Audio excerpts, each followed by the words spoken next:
दोस्तों मेरे YouTube channel को सब्सक्राइब करें, बेल आइकन को दबाकर नोटिफिकेशन जारी करें और वीडियो को लाइक करें और शेयर करें। का उनका विरोध था। जिस तरीके से एक तरफ हम लोग लड़ाई लड़ते हैं कि भाई जातीय व्यवस्था खत्म होनी चाहिए, बिहार को बर्बाद करने में सबसे बड़ी भूमिका बिहार की जातीय व्यवस्था की रही है। तो एक तरफ जहां हम लोग पक्षधर हैं कि जातीय व्यवस्था खत्म होनी चाहिए, सबको बराबर के हक, अधिकार, अपॉर्चुनिटीज मिलनी चाहिए, गरीबी एक मात्र जाति के तौर पर चिन्हित होनी चाहिए, तो वहां पर जब आप दलित महादलित की बात करते हैं, आप पिछड़ा अति पिछड़ा की बात करते हैं, आप फर्दर डिवीजन करते हैं सोसाइटी में, तो ये बातें हम लोग को स्वीकार्य नहीं थी। मैं कई ऐसी तो पिछले दिनों चिराग पासवान जी का एक बयान आया है जिसमें उन्होंने आरक्षण पर लेकर कोई बयान दिया है कि आरक्षण गलत है या आर्थिक आधार पर होना चाहिए या आर्थिक रूप से कमजोर के लिए होना चाहिए। मैं चिराग पासवान जी से एक बात पूछना चाहता हूं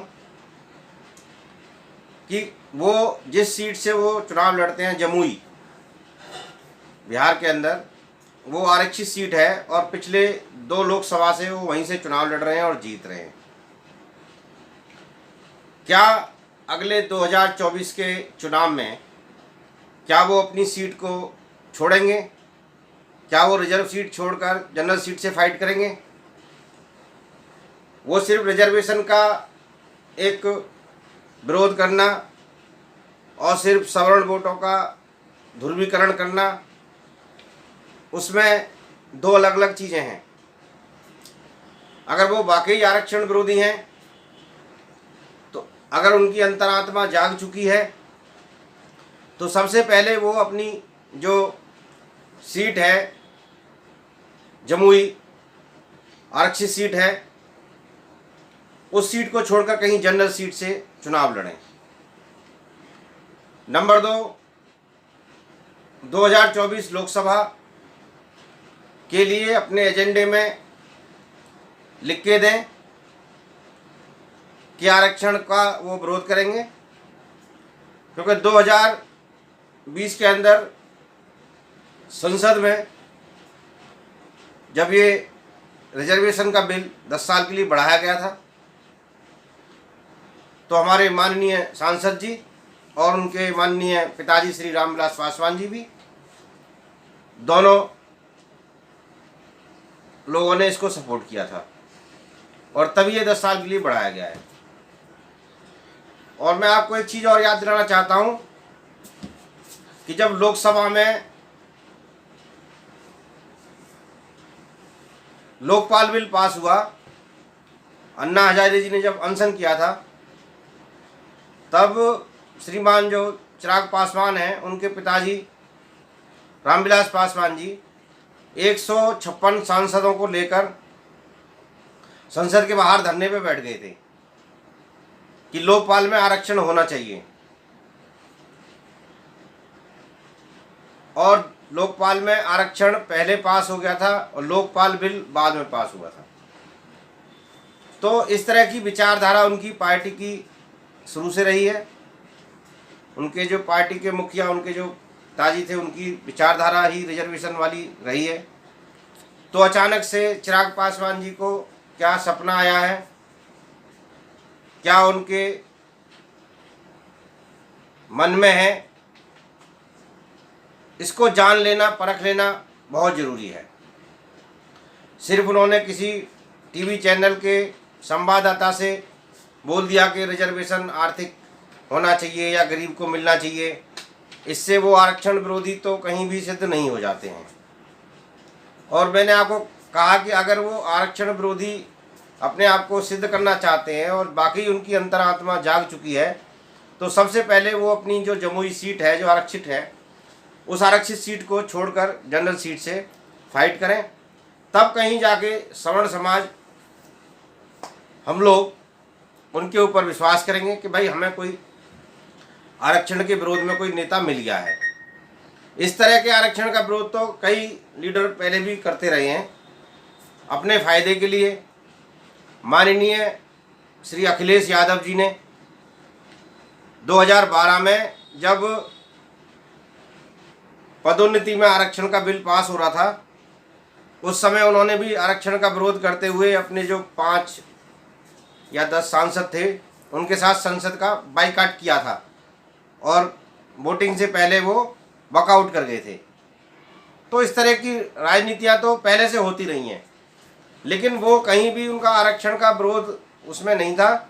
उसमें सिर्फ ये था कि वो जिस कैटेगरी से वो आते हैं, अदर बैकवर्ड कास्ट को, क्योंकि अदर बैकवर्ड कास्ट के लिए प्रमोशन में रिजर्वेशन तो मिलता नहीं है, वो तो सिर्फ SC ST के लिए बिल था। तो सिर्फ अदर बैकवर्ड कास्ट को साधने के लिए उन्होंने वो वॉकआउट किया था। उसके बाद 2012 से में वो बिल पास हो गया। इनके वॉकआउट करने के बाद भी बाकी सारी पार्टियों ने वो बिल पास करा दिया पदोन्नति में आरक्षण का। तो आज तक अखिलेश यादव जी ने उसके बाद कभी आरक्षण का कोई नाम नहीं लिया। तो मैं तो दोस्तों यही कहना चाहता हूँ कि इस पर ज़्यादा दिग्भ्रमित होने की ज़रूरत नहीं है। जब तक कोई आधिकारिक तौर पर कोई राजनेता, कोई सांसद, कोई विधायक आधिकारिक तौर पर और अपनी पार्टी के एजेंडे में इस विचारधारा को शामिल नहीं करता, तब तक इनके बहकावे में आने की कहीं भी हम लोगों को ज़रूरत नहीं है। और हम अपना काम ऐसे ही करते रहें, उसी एनर्जी के साथ करते रहें। आज नहीं तो कल ये जो राजनेता हैं वो हमारे एजेंडे पे भी आएंगे और वो कहीं ना कहीं हमारी बात को मानेंगे। हो सकता है अभी उनके दिमाग में ये आ रहा है कि भाई इस आरक्षण और SC ST एक्ट का जितना विरोध हम लोग सोशल मीडिया के माध्यम से ज़मीनी स्तर पर धरने प्रदर्शन कर रहे हैं, हम गिरफ्तारियां दे रहे हैं, जेल काट रहे हैं, तो कहीं ना कहीं उनको समझ तो आ रहा है कि इसका विरोध हो रहा है और वो अपना वोट बैंक साधने के लिए कोई भी बयान दे सकते हैं, दे रहे हैं। लेकिन अभी उनके सत्यता की, प्रमाण की हमको जांच की आवश्यकता है, तभी हम अपना कोई कदम लेंगे। और साथियों, मैं यही कहना चाहूँगा कि अब हम जिस एनर्जी के साथ हम सभी लोग जुटे हैं, उसी एनर्जी के साथ हम लोग इसमें जुटे रहें। सभी लोग अपने अपने स्तर पर आरक्षण, SC ST एक्ट और जो सवर्ण विरोधी कानून सरकारों ने बना रखे हैं जिससे हमारा शोषण हो रहा है, उनका अपने अपने स्तर पर सभी साथी विरोध करें। ऑनलाइन जो मेरे जैसे लोग प्रयास कर रहे हैं, उनके प्रयासों को आप आगे बढ़ाते रहें।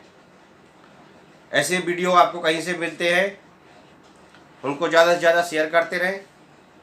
इस वीडियो को भी ज़्यादा से ज़्यादा शेयर करें, ज़्यादा से ज़्यादा लोगों तक मेरी बात को पहुंचाएं, क्योंकि जितनी अवेयरनेस जितनी जल्दी हमारे समाज के अंदर आ जाएगी, इतनी जल्दी ही ये जो राजनेता हैं ये हमारे मुद्दे पे कहीं ना कहीं आने लगेंगे और हमको एक बड़ी सफलता शायद हमारा इंतज़ार कर रही है। एक ना एक दिन हमको सफलता ज़रूर मिलेगी और जो लड़ाई हम ये अपने बच्चों के लिए, अपनी आने वाली पीढ़ी के लिए जो लड़ रहे हैं, ये एक दिन ज़रूर कामयाब होगी। आप सभी साथी वीडियो को लाइक करें, शेयर करें, ज़्यादा से ज़्यादा फेसबुक, व्हाट्सएप पे इसको फैलाएं। इन्हीं शब्दों के साथ जय हिंद, जय भारत, वंदे मातरम।